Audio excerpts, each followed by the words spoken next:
Xavi Hernandez dan Andres Iniesta, dua nama yang identik dengan keanggunan, kontrol, dan gaya sepak bola yang memikat dunia.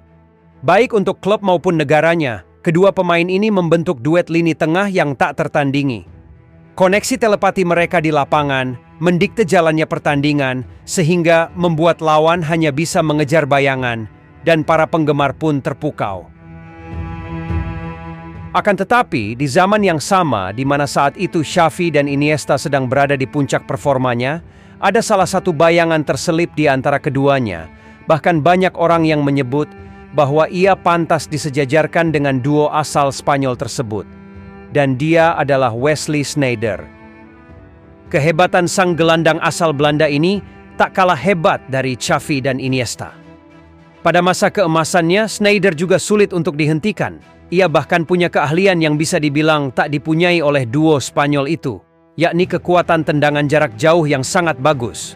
A shot maybe from Sneijder, thanks alongside him, it is Sneijder, goal for the Netherlands! Wesley Sneijder's the man once again! But a lot more as the count goes for this one. Oh, that's a brilliant goal! It's Wes Sneijder!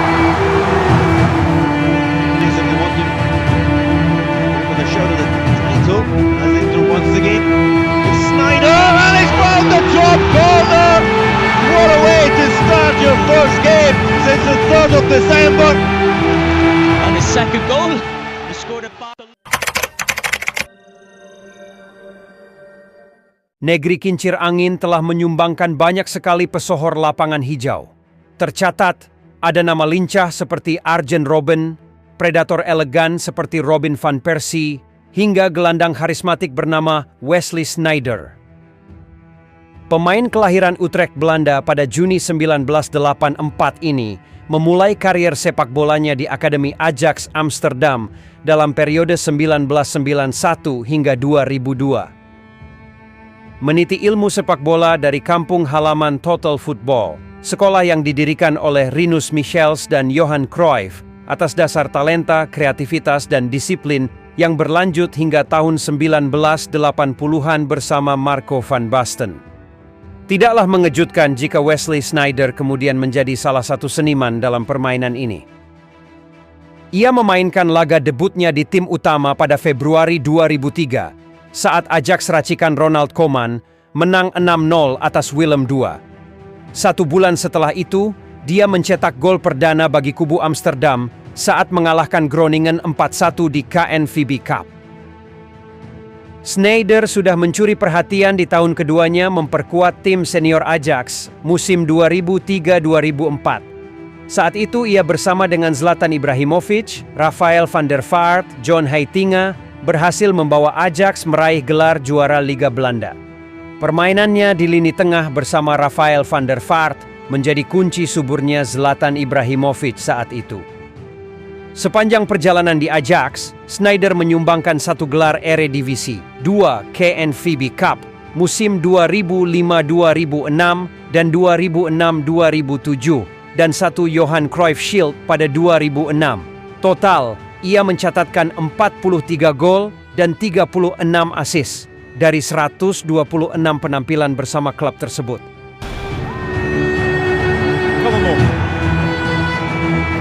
Zo kort voor het einde van de wedstrijd. Het kan nog. Het is Wesley Sneijder die het doet in de 87e minuut. De 2-1. Colina.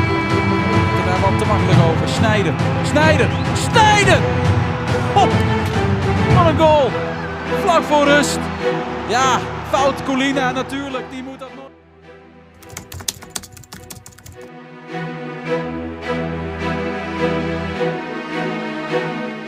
Tak ayal jika Real Madrid tertarik untuk mendatangkannya ke Santiago Bernabeu. Kala itu, klub raksasa Spanyol tersebut baru saja berganti pelatih setelah memecat Fabio Capello meskipun musim 2006-2007 Real Madrid sukses menjuarai La Liga. Namun permainan El Real dianggap tidak menarik dan terlalu bertahan, menjadi salah satu faktor mengapa Capello dipecat dan digantikan oleh Bernd Schuster. Papa Perez yang ingin klubnya lebih tampil menyerang, tanpa ragu mengabulkan semua permintaan transfer Schuster untuk menjalani musim 2007-2008. Pada 12 Agustus 2007, Sneijder akhirnya resmi berseragam Galacticos setelah Ajax setuju untuk menjualnya ke Real Madrid. Namun ia datang tak sendiri, kemudian Madrid juga mendatangkan Arjen Robben dari Chelsea dan Pepe dari Porto. Meski begitu, transfernya saat itu cukup alot, karena di saat bersamaan Sneijder juga diincar klub-klub besar seperti Manchester United, Inter Milan, hingga Valencia. Harga yang dipatok Ajax sebesar 27 juta euro dilunasi Madrid dengan mudah. Sneijder mengenakan nomor punggung 23 musim itu. Datang di usianya yang masih 23 tahun, musim pertamanya di Bernabeu pun cukup sukses dengan langsung merengkuh gelar La Liga Spanyol musim 2007-2008. Lebih manis lagi, Madrid juga mengalahkan Barcelona dalam 2 pertemuan. Di pertandingan pertama bersua Barcelona di Camp Nou, Sneijder menjadi konduktor lini serang Real Madrid.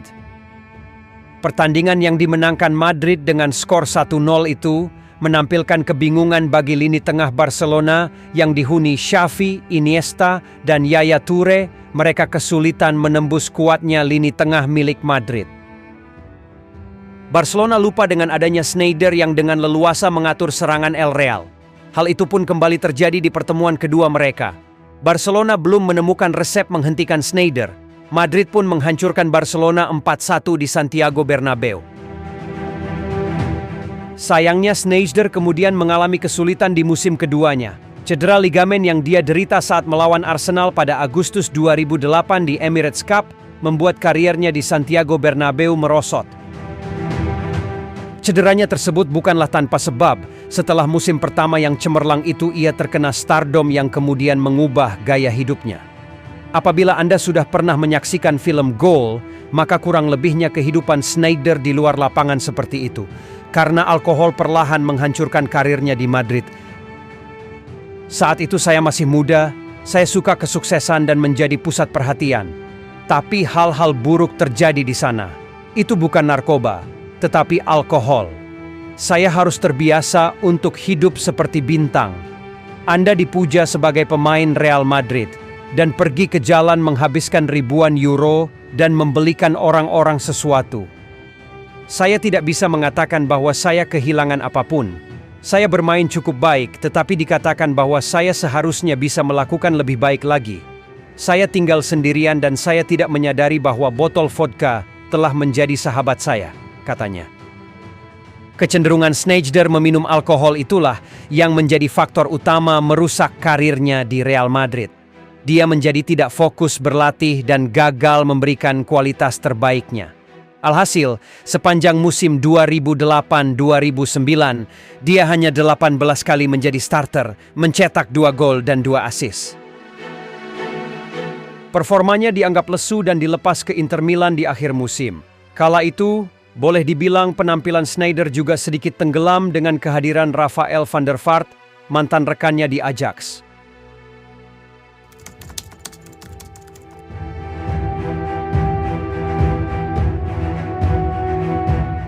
Inter Milan yang dipimpin Jose Mourinho mendatangkannya dengan mahar 15 juta euro.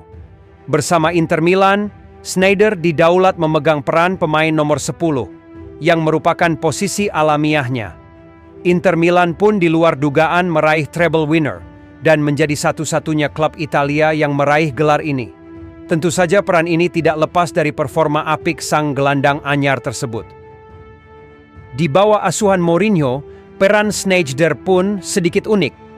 Di lini tengah, 2 gelandang jangkar Inter diisi Cambiaso dan Stankovic yang berotasi apik dengan Sneijder di depan mereka. Ketika menyerang balik, Sneijder dengan kemampuan mengumpan kelas Wahid mengalirkan bola ke Eto'o atau Pandev, sembari membiarkan Dejan Stankovic menusuk ke depan. Kemudian, Sneijder akan mengisi lubang yang ditinggalkan Stankovic dan memanfaatkan second ball. Taktik ini sangat sesuai dengan Sneijder yang memang lebih suka mengalirkan bola dan menjadi konduktor, alih-alih sebagai pemain yang memainkan peran sebagai eksekutor. Penampilan apik Sneijder bersama Inter Milan bisa dilihat di semifinal leg pertama Liga Champions ketika menghadapi Barcelona. Diego Milito sebagai striker tunggal sangat dimanjakan lewat pergerakan Sneijder yang sekali lagi membuat gelandang Barcelona seperti didikte pergerakannya. Fenomena yang mungkin tidak akan pernah ditemukan lagi. Xavi seolah lebih fokus menjaga pergerakannya. Di laga itu, Sneijder tak hanya mengobrak-abrik lini tengah Barcelona, ia bahkan berhasil mencetak gol ke gawang Blaugrana. Golnya malam itu lebih dari sekadar penyeimbang, namun sebagai bukti nyata bahwa Barcelona yang saat itu sangat superior di tangan Guardiola adalah tim yang bisa dikalahkan. Kemudian, di partai final melawan Bayern Munchen, Wesley Sneijder juga turut menjadi kunci dalam menaklukkan raksasa Bundesliga tersebut dengan assist yang disumbangkannya. Ia tampil begitu sempurna di Bernabeu, stadion yang sempat membuang talentanya.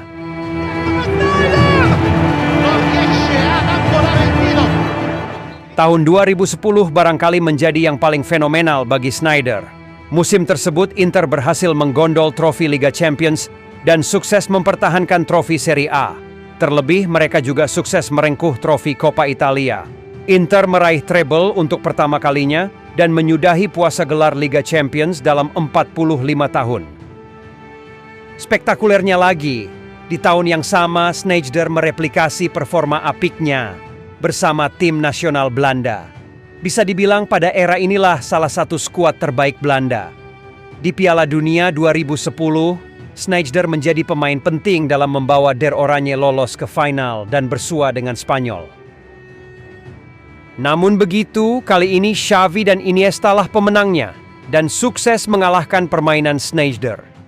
Tapi dengan performa apiknya di kompetisi tersebut, tetap menjadikan dirinya masuk ke FIFA World Cup Dream Team 2010. Dengan apa yang sudah ditunjukkan Sneijder di musim itu, dia layak dimasukkan dalam daftar kandidat pemain terbaik 2010. Benar saja, dalam daftar kandidat peraih Ballon d'Or 2010, namanya masuk di antara pemain-pemain terbaik dunia tahun itu. Namun yang mengejutkan, dalam sesi penyaringan terakhir, tak ada namanya dalam daftar kandidat 3 besar. Dari rilis FIFA, 3 nominasi peraih Ballon d'Or berasal dari pemain Barcelona, yakni Lionel Messi, Andres Iniesta, dan Xavi Hernandez. Yang kemudian jadi pertanyaan, apakah benar penampilan dan kontribusi Sneijder di tahun 2010 tak lebih baik dari ketiga pemain tersebut? Dia pun marah dan kecewa setelah melihat hasil akhir dan merasa penghargaan itu dirampok darinya. Setelah musim yang cemerlang, performanya kemudian mulai meredup. Ditambah lagi ada perselisihan dengan manajemen Inter, membuatnya meninggalkan klub Italia tersebut pada jendela transfer musim dingin 2013. Sneijder memilih pindah ke Liga Turki untuk bergabung bersama Galatasaray. Meskipun berprestasi di klub raksasa Turki tersebut, ia dianggap sudah kehilangan permainan terbaiknya.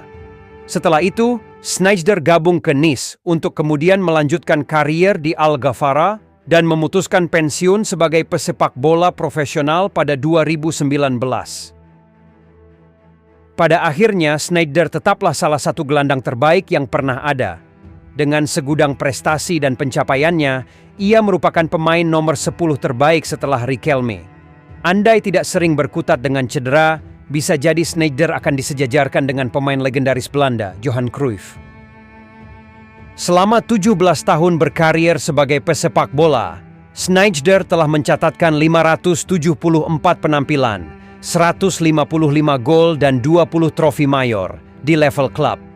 Dia juga menjadi pemain dengan jumlah caps terbanyak, yaitu 134 bersama timnas Belanda.